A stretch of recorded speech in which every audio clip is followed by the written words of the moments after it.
Call और final call के ऊपर अवाम का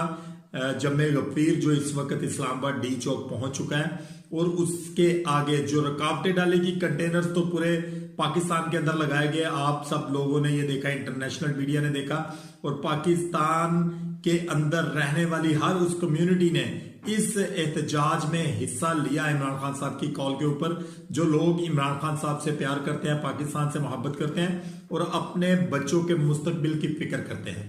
इस वक्त जो कंडीशन इस्लामाबाद के अंदर बनी हुई है, इतलात के मुताबिक कि अभी तक 7 लोग इस एहतजाज के अंदर अपनी जान से हाथ धो बैठे हैं। और आप लोगों के पास एक वीडियो वायरल हो रही होगी कि एक रोड के ऊपर रेंजर का ट्रक जा रहा है काफी स्पीड के अंदर से, वहां से एक सोल्जर नीचे गिरता है और उसके पीछे पुलिस की जो गाड़ियां होती हैं वो उसके ऊपर चढ़ दौड़ती हैं और उसमें उस बंदे की जो है वो डेथ हो जाती है मौके के ऊपर।